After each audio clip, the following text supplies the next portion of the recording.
Hello and nice to see you. Today we will make the fourth orchestral texture by applying the underlay and overlay variant of the spread method. I will show you how to add a 4-part harmony below and above the 1-part device.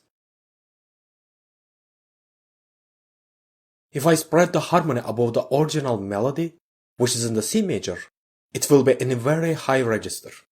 In this case, I can use a 3 or 2-part harmony instead of a 4-part. The second way is to transpose the melody down. By this way, I will get a white space above the melody. Transpose is more effective for using soft registers of instruments.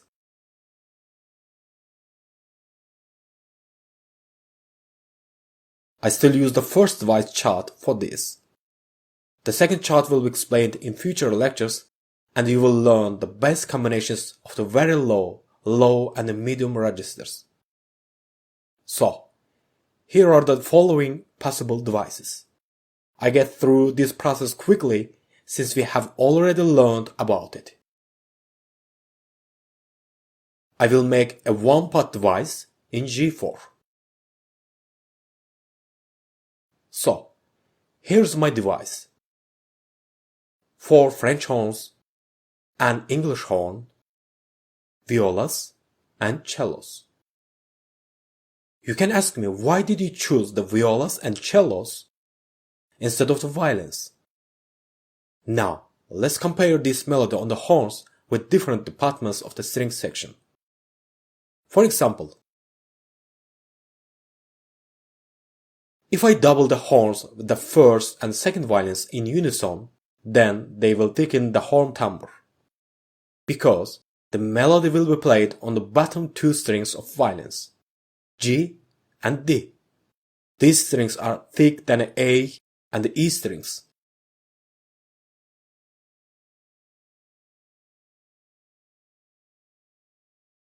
Thus, the unison doubling of the lower strings of violins and the middle register of the horns serves to expand the thickness of the melody, as well as to change the tone color.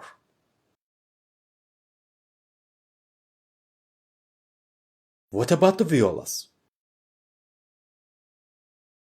If I double the horns with the violas, the melody will be on 2 middle strings, G and D.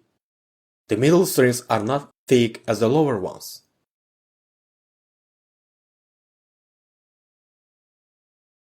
Hence, violas will thicken the sound a little bit. However, it will change the tone colors of the horns. Let's compare the cellos.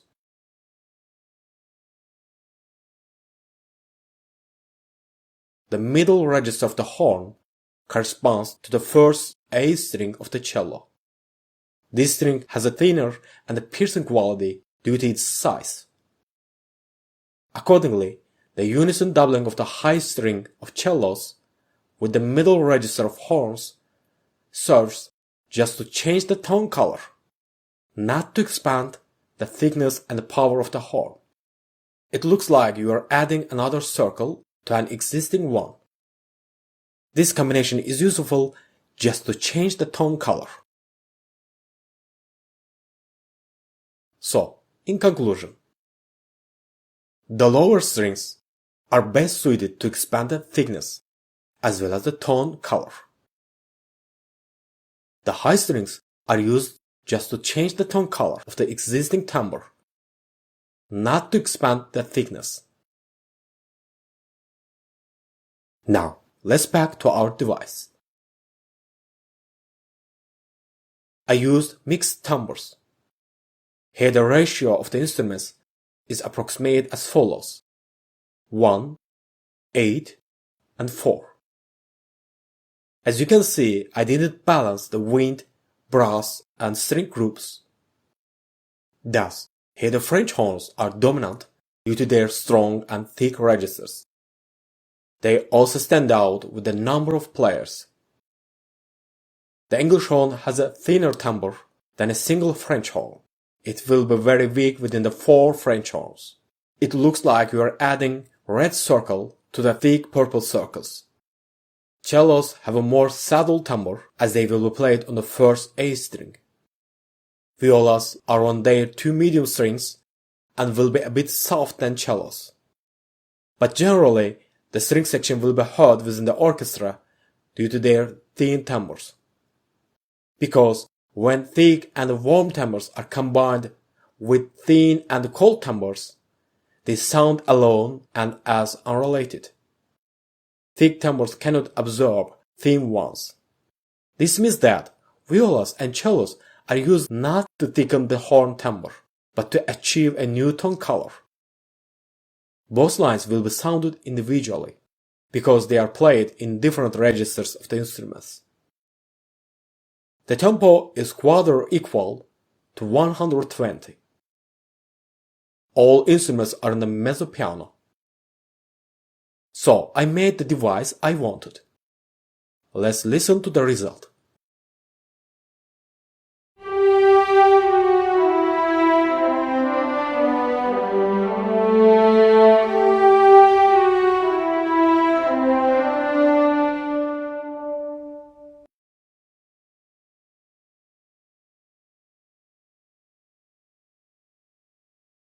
We can make the texture since the melodic device is done. There's a white space below and above the melody to spread the harmony. Let's start with the underlay. I will apply the close 4-part harmony using 2 bassoons, 1 bass clarinet and 1 contrabassoon. This is a 3+1 combination of the low woodwinds. If you haven't the information about this topic, please check the lecture 6a, close 4-part harmony, woodwind in threes. So, let's start. The first chord is G major. The low note of the chord will be played on the contrabassoon, while the bass clarinet will be above it. 2 bassoons take the top 2 notes. The contrabassoon sounds an octave lower than rhythm even in the C score. As you can see, I spread harmony under the horns. This is a nicely balanced close 4-part voicing, because all instruments are in their second soft registers. They work well at any dynamics from pianissimo to forte. However, I will use the same dynamic mezzo piano as on the melody, because I want to hear the harmony as well as the 4 horns. The next chord is the C major. In the bassoon pass, the G remains unchanged, while other tones resolve to the closest one. The following bar is in the G major. The G will be kept unchanged. The contrabassoon goes up to G, while the bass clarinet and the first bassoon resolve to the closest tone. Then, the top D moves down to B. In the next bar, the bass clarinet remains unchanged. The contrabassoon goes down to D, while the 2 bassoons move to the closest ones. The next bars, 5th and 6th, are similar to the first and second bars, hence I will copy the same harmony there. The last chord is D major. There is no common tone and I will resolve all tones to the closest ones. In order to produce clear harmonic unity with the horns, I present this chord with warm timbres. Of course, depending on your taste or musical context, you can use any combination, such as 2 bassoons with 2 clarinets, 1 bass clarinet with 2 clarinets, and so on. Just be aware of which tone color will be dominant in the harmony, hot, warm, or cold. That's why you should know the chord voicing techniques. Thus, we applied the spread method in the woodwind section. Let's check how it will sound.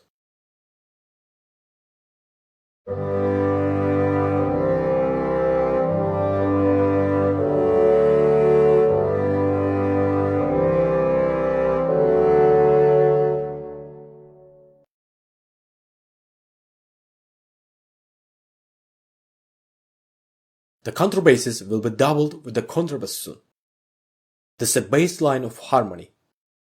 I'm adding a pizzicato marking above the stuff. Generally, short and boomy sounds are well blended with long sustained notes, like the contrabass pizzicato with contrabassoon, or contrabass pizzicato with the cellos.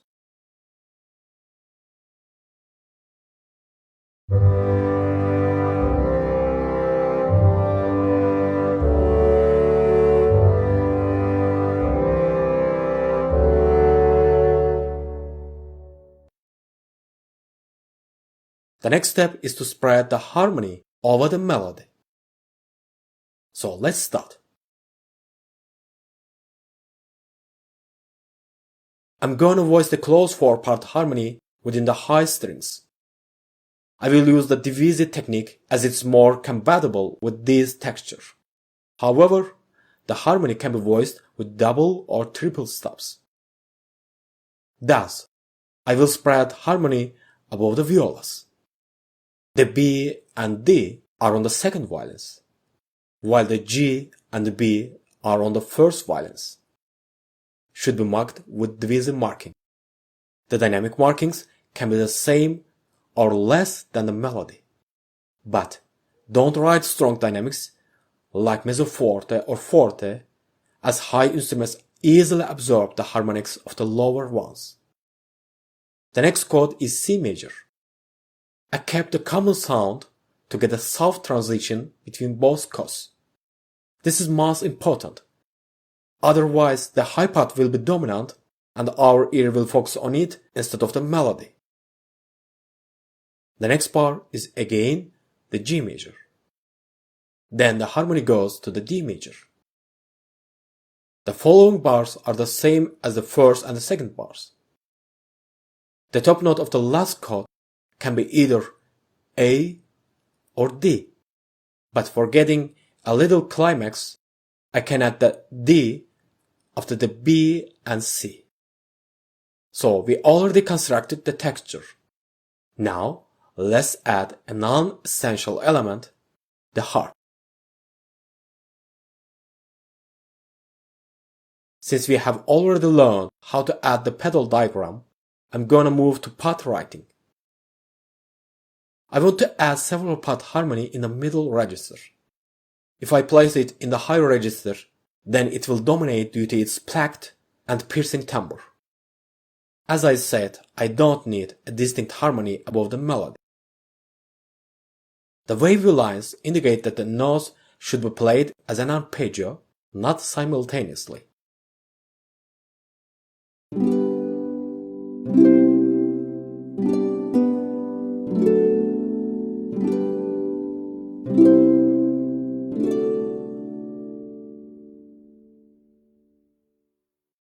It doesn't matter how the chord is placed vertically, the player will choose comfortable fingerings.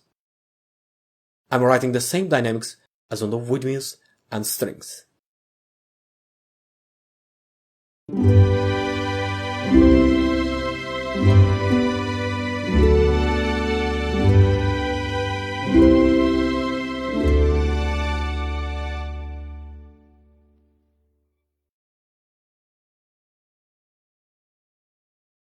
So we applied the underlay and overlay method in this texture.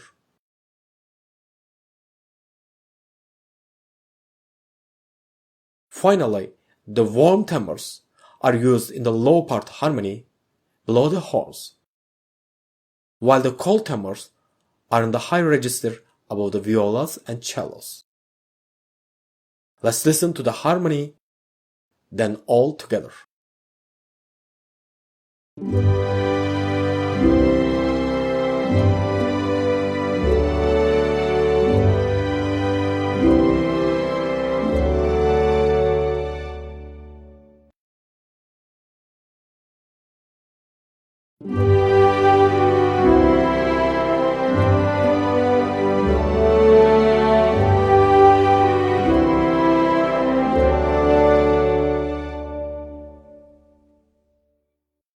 So we have done the fourth texture. Thanks for watching. Bye for now. you.